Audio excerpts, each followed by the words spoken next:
Hello there everyone, Citrus Aviation here with yet another rather fabulous video. Today we have an aviation news this week episode, and this one will be a sorta one. For all those of you who've been asking for a sorta aviation news this week, we get one today. This will be a nice quick one, and there will still be lots of great information in this episode, like this very first news story that I have for you guys, and that is that Avianca has filed for bankruptcy. We have this little picture here provided by Aviation.MCO. Thank you so much for the picture.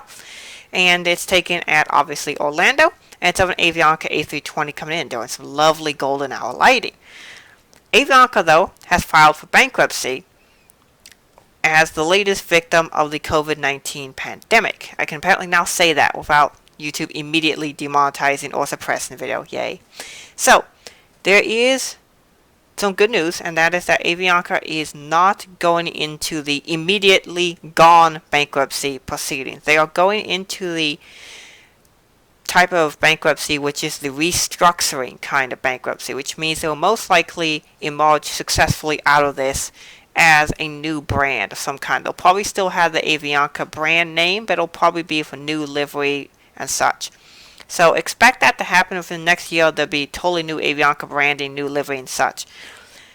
So this is not the worst thing, but they're kind of deciding to do this as a protective measure for the employees, for the company, and for the investors, which I really appreciate, because most companies, they try to hold out as long as humanly possible and then only declare bankruptcy when they literally have to. So thank you, Avianca, for not being the joke in that one and for actually making a good move.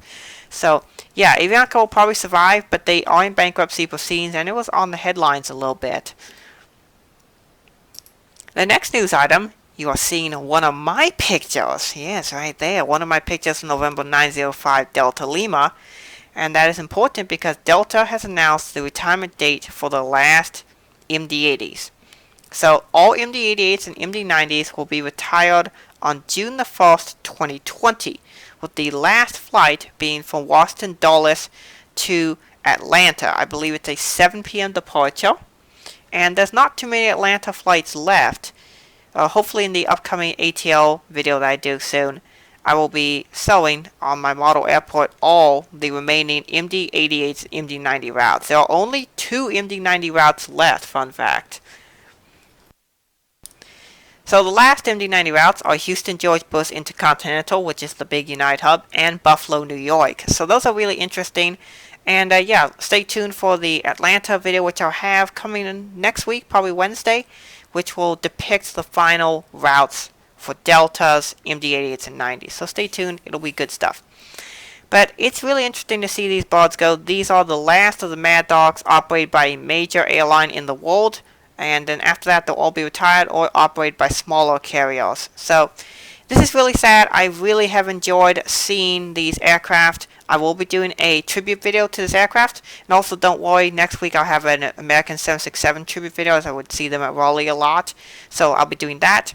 And yeah, hope you guys are excited for that. And the MD-90s are going, but we have great things to be excited for in the future. I know a lot of airlines are retiring aircraft, and it's really sad to see some of our favorite aircraft get retired. Like the MD-88s and 90s going are hit home really close for me, because I've always liked the MD-88s. I flew on it once from Atlanta to Pensacola back in 2006. My brother flew on 2 of these in 2016, DSM Atlanta DSM. So it's really sad to see these go.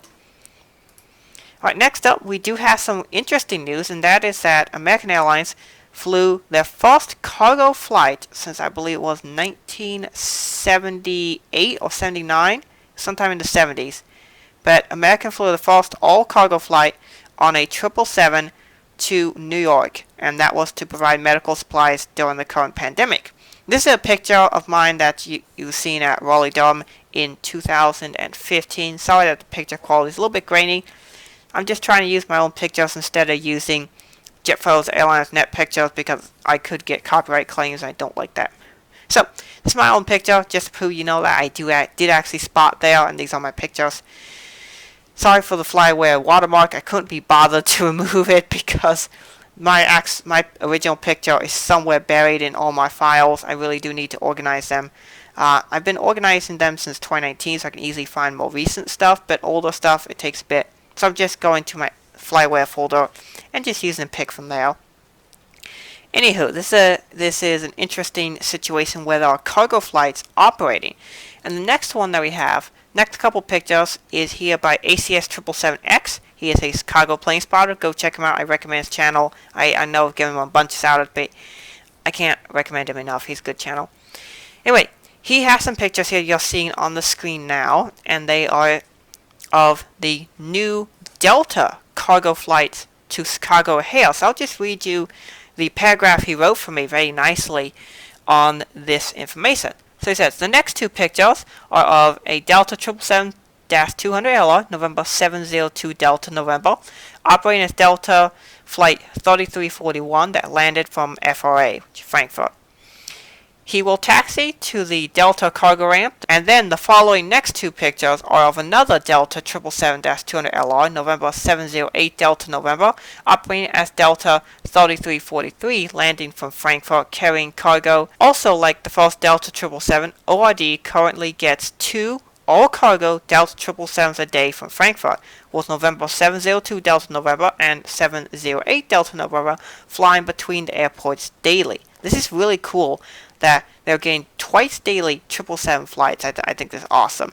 And obviously there's some pictures shown here. So I hope you guys enjoy that information. And there's really interesting flights coming in. Like your airport might be getting interesting flights. I know that DSM, if you saw my pandemic spine video that just came up, would have been available just for this one.